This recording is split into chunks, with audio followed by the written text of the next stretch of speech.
Madam, এই যে এর নাম ছোটন। হাই ছোটন। এ ছোটন। হ্যাঁ ম্যানেজার বাবু বলুন।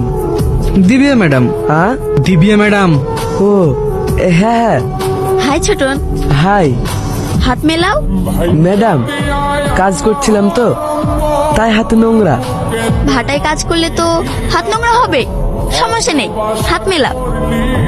হাই। তোমার সাথে পরিচয় হয়ে ভালো লাগলো। এই নাও। কিরে, আমাদের 7 বছর বিয়ে হয়ে গেল, 5 বছর একটা মেয়ে আছে, আজ পর্যন্ত একটা কাজ ঠিক করে করতে পারিস না? আমি ইচ্ছা করে ফেলেছি নাকি? চুপ। সকালে উঠে আমার হাতটা পুড়িয়ে দিলি, যা এখান থেকে। কিরে, এত সকাল সকাল বৌমার উপর এত রেগে কথা বললি কেন? তো কি করব, এই তোমাদের জন্য আজ আমার এই অবস্থা।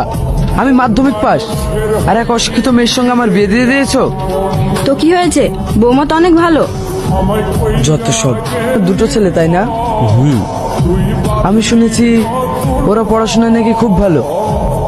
ওদেরকে স্কুলে না পাঠিয়ে এখানে নিয়ে আসেন কেন?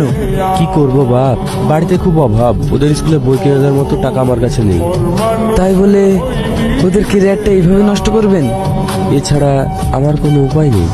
ঠিক আছে, ওদের পড়াশোনা করতে যা টাকা লাগে সব আমি দেব। কাল থেকে ওদেরকে আর কাজে নিয়ে আসবেন না। তুমি সত্যি বলছো বাপ? হ্যাঁ। হাই ছোটন। ম্যাডাম আপনি? হ্যাঁ, এসো এদিকে, তোমার সাথে একটু দরকার আছে। ঠিক আছে চাচা, আপনি যান, ওদেরকে আর কাজে পাঠাবেন না। কি দরকার ম্যাডাম? আমাকে কিছু শপিং করতে হবে, তুমি আমার সঙ্গে চলো। আপনি শপিং করবেন আর আমি আপনার সাথে? আরে চলো তো, কোনো সমস্যা হবে না। ঠিক আছে ম্যাডাম, চলুন। আপনি উঠোনটা ঝাড় দিয়ে গোসল করে নিন, আমি স্কুল থেকে মেঘনাকে নিয়ে এসে আপনাকে খেতে দিচ্ছি। তুমি কেন যাচ্ছ? ছোটন তো নিয়ে আসে। আপনার ছেলে আমাকে ফোন করেছিল, বললে একটা আর্জেন্ট কাজ আছে, আসতে দেরি হবে। ও ঠিক আছে বৌমা, যাও। কি ব্যাপার, এখনো শুয়ে আছো? শরীর খারাপ নাকি? এমনি শুয়ে আছি, ভালো লাগছে না তাই। ঠিক আছে, আমাকে খেতে দাও, খুব খিদে পেয়েছে। খাবার রান্না করে আছে, নিয়ে খেয়ে নাও। কি? আমি কাজ করে বাড়ি আসছি, তুই শুয়ে থাকবি আর আমাকে ভাত খুলে খেতে হবে? দে ভাত দে। আমি দিতে পারবো না, ইচ্ছে হলে খুলে খাও, নইলে খেতে হবে না। আরে, কোনোদিন আমার মুখের উপর কথা বলে না, আজ এমন করছে কেন? কি ব্যাপার, মার খাওয়ার ইচ্ছা হয়েছে নাকি?